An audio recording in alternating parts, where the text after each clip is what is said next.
بسم اللہ الرحمن الرحیم۔ آج میں آپ کو نجاستوں کے متعلق جو احکام و مسائل ہیں وہ عرض کروں گا۔ نجاست جو ہے دو قسم کی ہے۔ ایک یہ ہے کہ جس کا حکم جو ہے سخت ہے اس کو غلیظ کہتے ہیں، دوسرا وہ ہے جس کا حکم ہلکا ہے اس کو خفیفہ کہتے ہیں۔ نجاست غلیظہ کا حکم یہ ہے کہ اگر کپڑے یا بدن میں 1 درہم سے زیادہ لگ جائے تو اس کا پاک کرنا فرض ہے۔ بے پاک کیے نماز پڑھ لی تو ہوگی ہی نہیں، اور قصدن پڑھی تو گنہگار بھی ہوا۔ یعنی قصدن کہتے ہیں جان بوجھ کر، بھئی میرا کپڑا بھی خراب ہے اتنا اور میں نماز بھی پڑھ لی تو عزیزان محترم پھر آدمی ہی گنہگار ہو جاتا ہے۔ اور اگر یہ بے نیت استخفاف ہے تو کفر ہوا۔ اگر درہم کے برابر ہے تو پاک کرنا واجب ہے، کہ بے پاک کیے نماز پڑھی تو مکروہ تحریمی ہوئی۔ یعنی ایسی نماز کا اعادہ واجب ہے اور قصدن پڑھی تو گنہگار بھی ہوا، اور اگر درہم سے کم ہے تو پاک کرنا سنت ہے، کہ بے پاک کیے نماز ہو گئی مگر غلاظت جو ہے مگر خلاف سنت ہوئی، اور اس کا اعادہ بہتر ہے۔ اگر نجاست گاڑی ہے جیسے پاخانہ لیت گوبر تو درہم کے برابر ہو یا کم یا زیادہ کے معنی یہ ہے کہ وزن میں اس کے برابر یا کم یا زیادہ، اور درہم کا وزن شریعت میں اس جگہ 4.5 ماشے اور زکوٰۃ میں 3 ماشا 5 رتی ہے۔ اگر پتلی ہو جیسے آدمی کا پیشاب اور شراب تو درہم سے مراد اس کی لمبائی چوڑائی، اور شریعت نے اس کی مقدار ہتھیلی کی گہرائی کے برابر بتائی۔ یعنی ہتھیلی خوب پھیلا کر ہموار دے رکھیں اور اس پر آہستہ سے اتنا پانی ڈالیں کہ اس سے زیادہ پانی نہ روک سکے۔ اب پانی کا جتنا پھیلاؤ ہے اتنا بڑا درہم سمجھا جائے، اور اس کی مقدار تقریباً یہاں کے روپے کے برابر ہے۔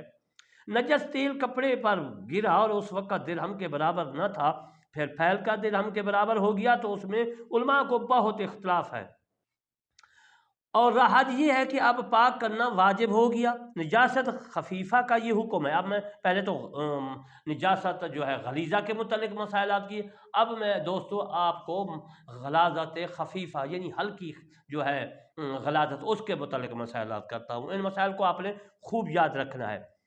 کپڑے کے حصہ یا بدن کے حصہ میں عضو میں لگی اگر اس کی چوتھائی سے کم ہے، مثلا دامن میں لگی ہے تو دامن کی چوتھائی سے کم، آستین میں اس کی چوتھائی سے کم، یوں ہاتھ میں ہاتھ کی چوڑائی سے کم ہے تو معاف ہے، اگر اس میں نماز ہو جائے گی۔ اگر پوری چوتھائی ہو تو بے وضو نماز، بے دھوئے نماز نہ ہوگی۔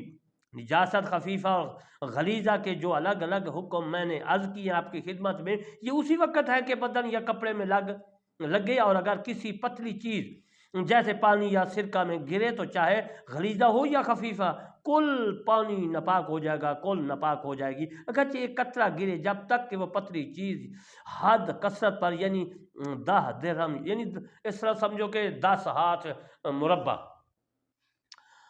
انسان کے بدن سے جو ایسی چیز نکلے کہ اسے غسل یا وضو واجب تو نجاست غلیظہ ہے، جیسے پاخانہ، پیشاب، بہتا ہوا خون، پیپ، پھر منہ تے حیض، نفاس، استحاضہ کا خون، منی، مزی ودی وغیرہ۔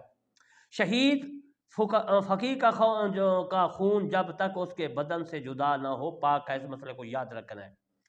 دکھتی آنکھ سے جو پانی نکلے نجاست غلیظہ ہے، یوں ہی ناف یا پستان سے درد کے ساتھ پانی نکلے نجاست غلیظہ ہے۔ بلغمی رطوبت پاک ناک یا منہ سے نکلے نجس نہیں، اگرچہ پیٹ سے چڑھے، اگرچہ بیماری کے سبب ہو۔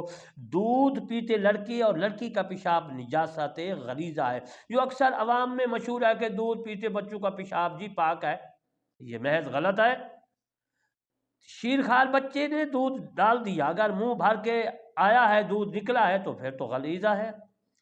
خشکی کے ہر جانور کا بہتا ہوا خون، مردار کا گوشت اور چربی، یعنی وہ جانور جس میں بہتا ہوا خون ہوتا ہے، اگر بغیر ذبح شرع کے مر جائے مردار ہے، اگرچہ ذبح کیا گیا ہو، جیسے مجوسی یا بت پرست یا مرتاد کا ذبیحہ، اگر اس نے حلال جانور مثلا بکری وغیرہ کو ذبح کیا ہو، اس کا گوشت پوش ناپاک ہو گیا، اور اگر حرام جانور ذبح شرع سے ذبح کر لیا گیا تو عزیزان محترم اس کا بھی گوشت پاک ہو گیا، اگرچہ کھانا حرام ہے، سوا خنزیر کے کہ وہ نجس العین ہے، کسی طرح پاک نہیں ہو سکتا۔ رام چوپائے جیسے کتا، شیر،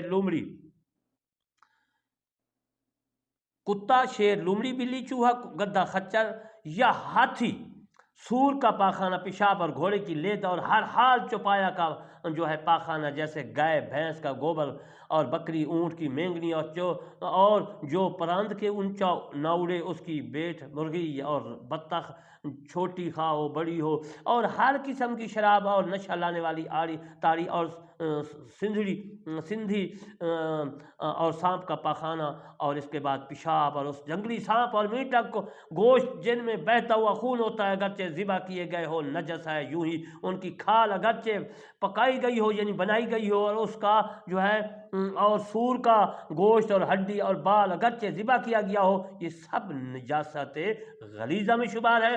چھپکلی یا گرگٹ یا کا خون نجاست غلیظہ میں شمار ہے۔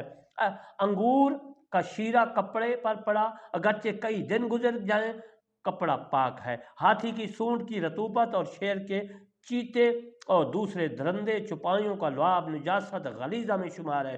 جن جانوروں کا گوشت حلال ہے جیسے گائے بیل بھینس بکری اونٹ وغیرہ، ان کا پیشاب نیز گھوڑے کا پیشاب، اور جن پرند کا گوشت حرام ہے خواہ شکاری ہو یا نہیں جیسے کہ کوا چیل شکرا باز بحری، اس کے بیٹ نجاست خفیفہ میں شمار ہوتی ہے۔ چمگادڑ کی بیٹ اور پیشاب دونوں پاک ہیں۔ جو پرند حلال اونچے اڑتے ہیں جیسے کبوتر اور مینا مرغابی اور کازان کے بیٹ پاک ہے۔ ہر جو پائے کی چگالی کا وہی حکم ہے جو اس کے پاخانے کا حکم ہے۔ یعنی مطلب میں نے عرض کیا چمگادڑ کے بارے میں کہ چمگادڑ کی بیٹ اور پیشاب دونوں پاک ہے۔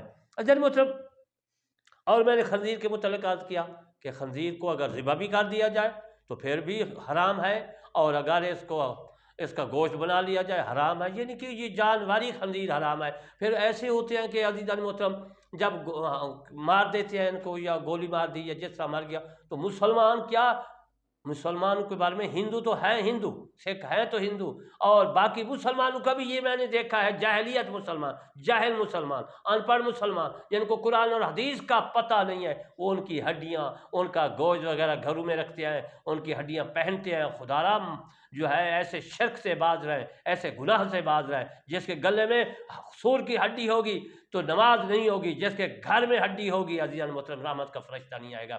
خدا را دین کو سمجھے، قرآن کو سمجھے، میرے مصطفیٰ کا فرمان سمجھے۔ میں علامہ طالب سعد کرمانی بستی یاسر آباد چاکمال تحصیل مرکز ضلع وہاڑی صوبہ پنجاب پاکستان سے عرض کر رہا ہوں، خدا را خنزیر کے گوشت کھانے سے بچے، خنزیر کے گوشت کو ہڈیوں کو گلے پہننے سے بچے، اپنے دین کو اپنے گلے کا ایک ہار بنا لیں۔ وما علینا الا البلاغ المبین۔